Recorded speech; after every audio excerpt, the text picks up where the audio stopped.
Hello friends, welcome in ज्ञानी बाबा YouTube channel. बेटा जो आज का हमारा टॉपिक रहने वाला है वो आपको पता है कौन से चैप्टर से रहने वाला है। हिस्ट्री का फर्स्ट चैप्टर है जिसका नाम है the rise of nationalism in Europe. और जो इसका सब टॉपिक है वो है the age of revolution 1830 to 1848। ठीक है बेटा, आगे बढ़ते हैं। ये कह रहा कि बेटा जो एज ऑफ रिवॉल्यूशंस है, ठीक है, जो एक समय स्टार्ट होता है किसका, क्रांतियों का। अब कह रहा कि बेटा आपको ये बात अच्छे से पता है कि 1815 में कौन सी सरकार इस्टाब्लिश कर दी गई थी, मोनार्कियल कंजर्वेटिव गवर्नमेंट इस्टाब्लिश कर दी गई थी। बेटा 1830s के आते आते जो कंजर्वेटिव गवर्नमेंट है उसकी गुडविल क्या होने लग गई, ख़राब होने लग गई।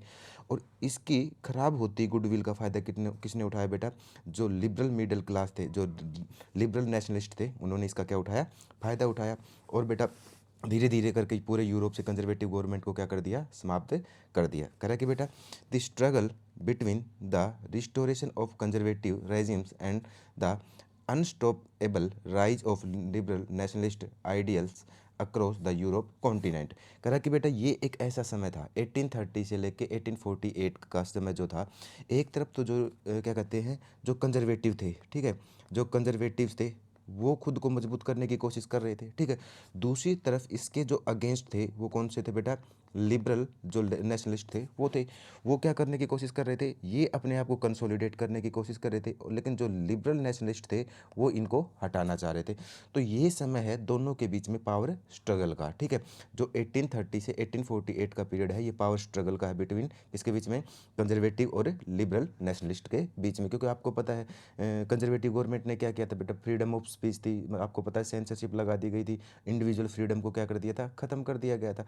लेकिन दोबारा से जो लिबरल थे इन्हीं चीज़ों को दोबारा से इंस्टॉल करना चाह रहे थे। आगे बढ़ते बेटा, कह रहा है कि एक कॉन्टिनेंट इन कन्फ्लिक्ट, कह रहा है कि जो यूरोपियन कॉन्टिनेंट है वो 1830 से लेके 1840 के बीच में, 1830 से लेके 1848 के बीच में दो पावर्स के बीच में, एक तो कंजर्वेटिव्स के बीच में, दूसरा था लिबरल नेशनलिस्ट के बीच में टकराव का समय रहा। और इस कॉन्टिनेंट में आपको टकराव देखने को मिलता है। कह रहा है फॉलोइंग द नेपोलियन वॉर, ठीक है, Napoleonic war and the 1815 settlement conservative regime so to restore the old order. कह रहे कि नेपोलियन की हार के बाद जो 1815 में वाटरलू के मैदान में उसको हराया गया था, उसके बाद कंजर्वेटिव जो गवर्नमेंट बनाई गई वो खुद वो क्या कर रही थी बेटा, वो रिस्टोर करने की कोशिश कर रही थी ओल्ड ऑर्डर को। ओल्ड ऑर्डर बोले तो मोनार्की को रिस्टोर करने की कोशिश कर रही थी। लेकिन बेटा अब जो लिबरल नेशनलिस्ट थे, ठीक है, वो भी चुपचाप नहीं बैठने वाले थे। अब इनके बीच में स्टार्ट होता है एक power struggle. How ever liberalism and nationalism increasingly associated with the revolution in region like the Italian state, Germany and Poland. कह रहा है कि बेटा जो इसके विरोध में जो लिबरल नेशनलिस्ट थे वो क्या कर रहे थे बेटा, वो बार बार क्या कर रहे थे, रिवॉल्यूशन कर रहे थे, ठीक है।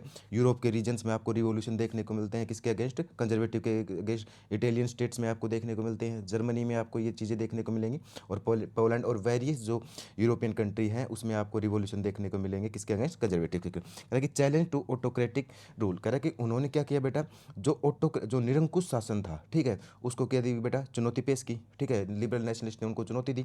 आगे कह रहा है डिमांड फॉर कॉन्स्टिट्यूशनिज्म, ठीक है, जो संविधानवाद है। कि बेटा आपको पता है लिबरल्स क्या चाह रहे थे, एक पार्लियामेंट्री गवर्नमेंट हो और किसके थ्रू चलाया जाए, जिसको कॉन्स्टिट्यूशन के थ्रू चलाया जाए, उसकी उनकी डिमांड थी।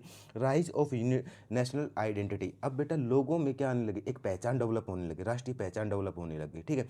कंजर्वेटिव आई, मोनार्की आई, दोबारा से यूरोप क्या होगा बेटा, टुकड़ों में बिखर गया। लेकिन ये दोबारा से क्या कर रहे थे बेटा, नेशनल आइडेंटिटी को उभारा इन लोगों ने, और उभार के उसका फ़ायदा उठाने की कोशिश की, और लास्ट में उठाया भी, ठीक है।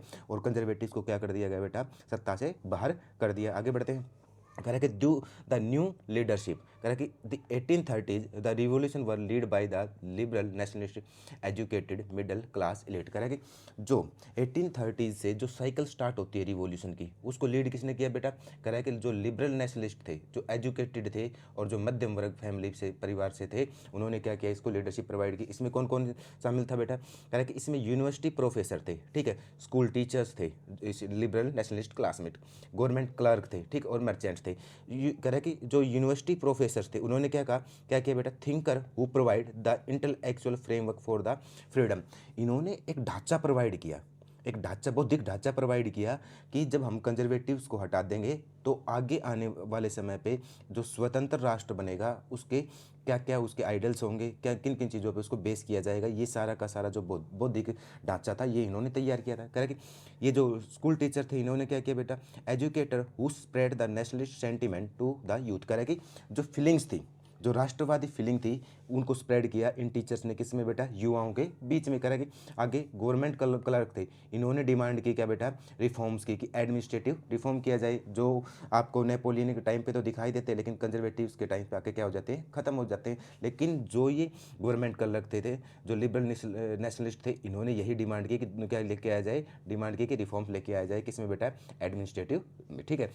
मर्चेंट्स बेटा, मर्चेंट्स क्या चाह रहे थे, ये एक कॉमर्शियल क्लास थी जो क्या चाह रही थी, अपना राजनीतिक प्रभाव चाह रही थी, पॉलिटिकल इन्फ्लुएंस चाह रही थी, इसलिए इन्होंने मिलकर कंजर्वेटिव का क्या किया, सामना किया। आगे बढ़ते हैं बेटा। कह रहा कि फ्रांस द जुलाई रिवॉल्यूशन। कह रहा कि अब जो 1830s में जो फर्स्ट अपहेवल है, ठीक है, उथल पुथल होती है, वो कहाँ पे होती है, फ्रांस में होती है। और फ्रांस में क्या किया गया बेटा, लुई फिलिप्स था, उसको चैलेंज किया गया और कंजर्वेटिव्स को क्या करने की कोशिश की, हटाने की कोशिश की गई। कह रहे कि तब first major upheaval occurred in July 1830s, कहाँ पे हुआ, पेरिस में हुआ, फ्रांस में हुआ।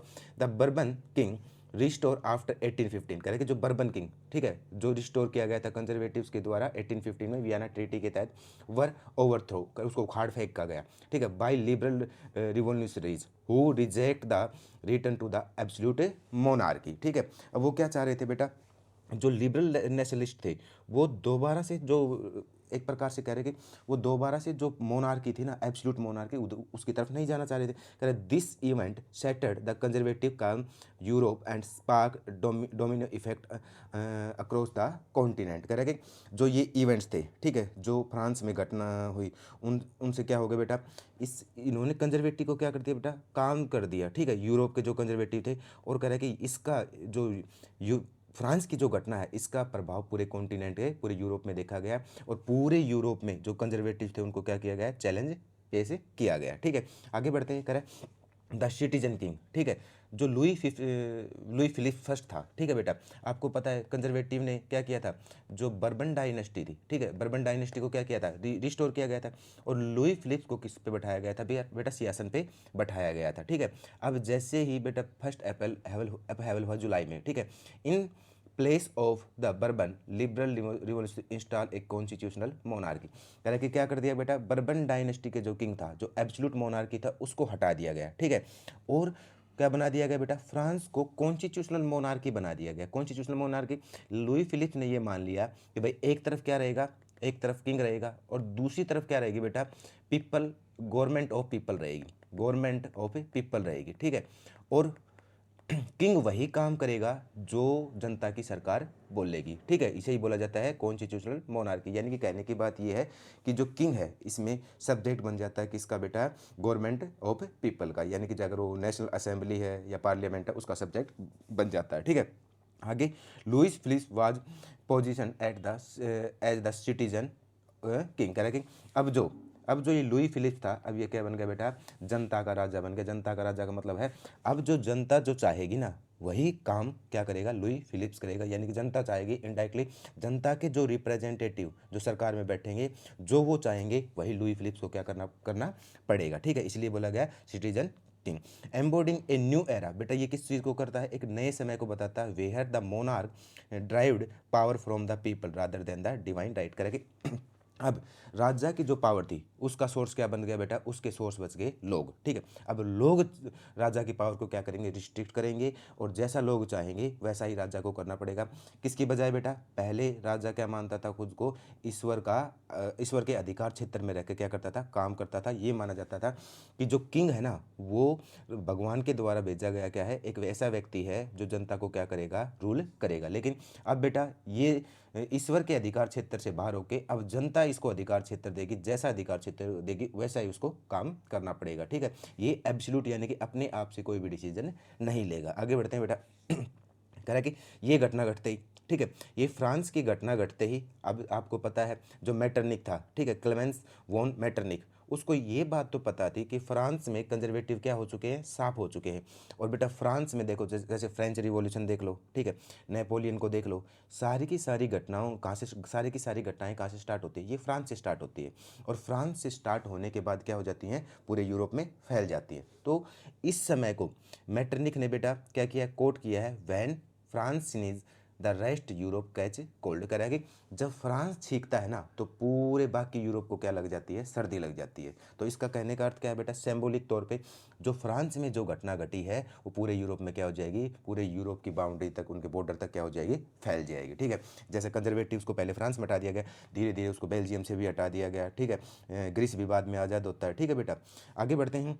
Austrian chancellor recognise that revolution spark, ये कह रहा है कि जो फ्रांस में घटना घटी थी उसको उसने क्या किया बेटा, रिकॉग्नाइज किया है। कैसे, in Paris in inevitability spread across the European border, कह रहा है कि जो फ्रांस की घटना है, जो पेरिस में जो घटना घटी है वो क्या हो जाएगी बेटा, पूरे यूरोप के बॉर्डर तक वो क्या हो जाएगी, स्प्रेड हो जाएगी। ठीक है, आगे कह रहा है बेटा ripple of the change and Belgium, कह रहा है कि inspired by the July revolution, वही कौन सी बात आ गई बेटा, कौन सी बात आ गई, मैटरनिक वाली बात आ गई। ठीक है, मैंने France sneezes rest Europe catch cold वाली बात, July revolution in Paris and uprising broke out in Brussels. ठीक है, एक बार देख लो बेटा, ब्रुसेल यहाँ पे आपको दिखाई दे, ये ब्रुसेल दिखाई दे क्या बेटा, बेल्जियम की कैपिटल क्या है, ब्रुसेल है। ठीक है, आपको पता है कि 1815 में जो वियना ट्रीटी हुई थी, ठीक है, वियना ट्रीटी के तहत क्या किया गया था, फ्रांस का एरिया क्या कर दिया गया था, छोटा कर दिया गया था। और उसके बॉर्डर्स पे क्या कर दिए गए बेटा, ऐसे न्यू एम्पायर इस्टेब्लिश कर दिए गए थे ताकि इन फ्यूचर फ्रांस क्या कर ना सके, इन फ्यूचर में कोई एक्सपेंशन ना कर सके। इसलिए बेल्जियम और नीदरलैंड को जोड़ के क्या बना दिया गया था, एक ऐसा पावरफुल एम्पायर बना दिया गया था जो फ्रांस को नॉर्थ में एक्सपेंशन से रोकेगा। ठीक है, लेकिन जो फ्रांस में जुलाई में जो घटना घटी थी उसका प्रभाव वहाँ पे भी दिखाई देता है। This successful revolt lead to Belgium breaking away from the United Kingdom of Netherland, करेंगे एक सक्सेसफुल रिवोल्ट के द्वारा। ठीक है, यूनाइटेड किंगडम, ये जो बेल्जियम था ये यूनाइटेड किंगडम ऑफ नीदरलैंड से क्या हो गया बेटा, आज़ाद हो गया। और क्या बन गया, 1830s में एक सोवरन स्टेट बन गया। सोवरन स्टेट का मतलब क्या है, अब बेल्जियम नीदरलैंड के अंडर में नहीं रहेगा, बेल्जियम अपने डिसीजन क्या लेगा, खुद लेगा। इसे ही क्या बोला जाता है बेटा, सोवरन स्टेट बोला जाता है। और 1830s में बेल्जियम क्या बन गया, एक सोवरन स्टेट बन गया। और ये फ्रांस की घटना का ही परिणाम था। आगे बढ़ते हैं बेटा, करें किस मैप मैंने बता दिया बेटा, ये बेल्जियम है। ठीक है, आगे बढ़ते हैं। ग्रीक वॉर ऑफ इंडिपेंडेंस, कह रहा है कि जो फ्रांस की घटना है थी, ठीक है, जो फ्रांस में जो घटना घटी थी, ठीक है, उसके कारण पूरे यूरोप में नेशनल सेंटिमेंट्स क्या हो गए थे बेटा, अपराइज हो गए थे, बढ़ने लग गए थे। ठीक है, उन्हीं सेंटिमेंट का प्रभाव ये देखा गया, कहाँ पे भी देखा गया बेटा, ग्रीक में भी देखा गया। अब कह रहा है कि बेटा, कह रहा है कि Greece has been under the Ottoman rule since the 15th century, कह रहा है कि जो ग्रीस था, जो ग्रीस देश था वो 15वीं शताब्दी से 15th सेंचुरी से किसके अंडर में था बेटा, ओटोमन रूल के अंडर में था। आज जरा मैप देखिए बेटा, ये पूरा का पूरा, ठीक है, जो रेड टाइप का कलर दिखाया गया है ये पूरा का पूरा क्या है, ओटोमन बिस्मार्क का। ठीक है, और ये क्या है बेटा, ग्रीस है। ठीक है, तो आपको दिखाई दे रहा होगा कि 15th सेंचुरी से बेटा क्या था, जो ग्रीस था वो किसके अंडर में था, इस ओटोमन एम्पायर के अंडर में था। ठीक है, by 1820 the growth of revolutionary nationalism, कह रहा है कि 1821 से, ठीक है, स्टार्ट होता है बेटा क्या, एक रिवॉल्यूशन स्टार्ट होता है। ठीक है, किसके द्वारा बेटा, राष्ट्रवादियों के द्वारा। ठीक, और राष्ट्रवाद की भावना से वो प्रेरित था। Europe spark the fierce struggle for Greek independence, कह रहा है कि बेटा अब एक गहन संघर्ष स्टार्ट हो गया। किसका संघर्ष बेटा, ग्रीस को इंडिपेंडेंस दिलाने के लिए। कह रहा है क्या, अब बेटा जो यूरोपियन कंट्रीज थी, यूरोपियन कंट्रीज ने भी जो ग्रीस में, ठीक है, जो नेशनल सेंटीमेंट उभर के आ रहे थे, ठीक है, इंडिपेंडेंस की मांग उभर के सामने आ रही थी, उसको क्या किया, सपोर्ट किया। क्यों सपोर्ट किया, इसका कारण ही बता रहा है। The cause mobilize the educated elite across the Europe who saw the Greek struggle as a fight for the very root of the European civilisation against the external empire. ये लोग ये मानते थे बेटा, जो यूरोपियन सिविलाइजेशन है, जो European सभ्यता है, उसका जन्म कहीं ना कहीं कहाँ से स्टार्ट होता है, ग्रीस से स्टार्ट होता है।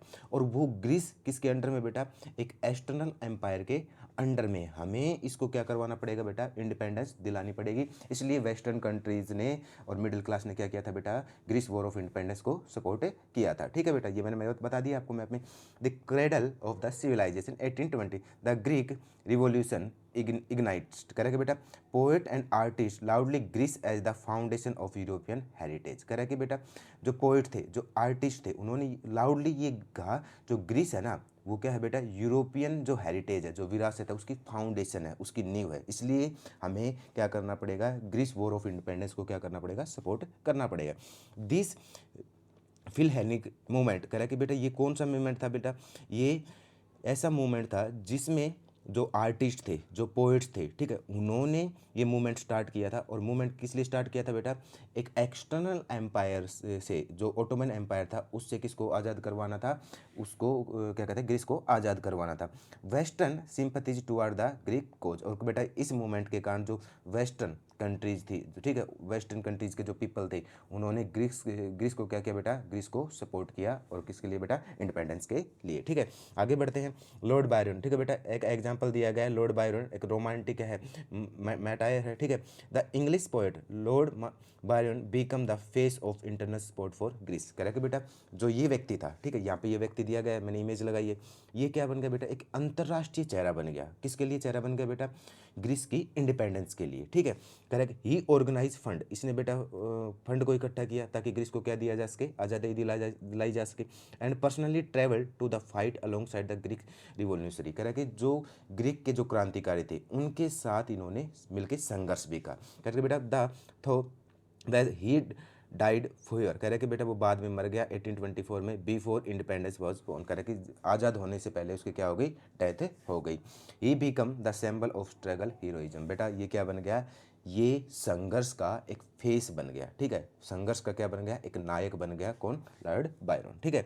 आगे बढ़ते हैं, कह रहे the birth of a nation, the Greek struggle conclude with the international recognisation, the definition of a new sovereign state. कह रहा कि बेटा ये जो संघर्ष चल रहा था, संघर्ष के कारण क्या हुआ बेटा, ग्रीस क्या होगा, एक इंडिपेंडेंट स्टेट बन गया, ठीक है। और उसके बाद जो भी कंट्री थी, वर्ल्ड की कंट्री, उन्होंने क्या कर दी, इसको मान्यता दे दी। कैसे मान्यता दे दी बेटा, एक इंडिपेंडेंट नेशन के तौर पे मान्यता दे दी। यहाँ पे सारे के सारे इवेंट्स बताए गए। 1821 अगर इंसर्जेंस बिगिंस करे कि जो विरोध है 1821 में ओटोमन साम्राज्य के विरुद्ध क्या हो गया बेटा, विरोध स्टार्ट हो गया। Nationalist uprising spark across the Peloponnese बेटा ये वो रीजन है जहाँ से पहली बार ओटोमन एम्पायर के खिलाफ क्या स्टार्ट हुआ था, रिवोल्ट स्टार्ट हुआ। 1824 बेटा क्या हो गया, डेथ हो गई थी लॉर्ड बायरन की। लेकिन बेटा उसकी डेथ ने क्या किया बेटा, वेस्टर्न कंट्रीज़ के ध्यान को आकर्षित किया, ठीक है। और एक पब्लिक ओपिनियन तैयार किया, किसके लिए क्या तैयार किया बेटा, ग्रीस के लिए तैयार किया। 1827 बैटल ऑफ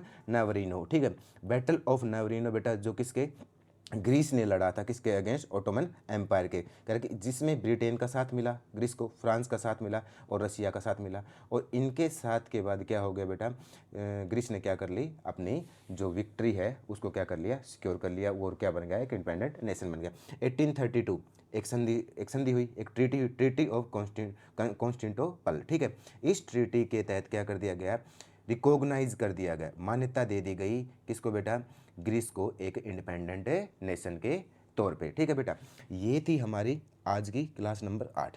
अब आएगी हमारी क्लास नंबर 9, ठीक है बेटा। एक बात ध्यान रखना, अब आज के बाद जब भी आएगी ना हमारी क्लास, शाम को 6:30 PM पे क्या हो जाएगी बेटा, पब्लिक हो जाएगी। डेली का हमारा यही टाइम रहेगा।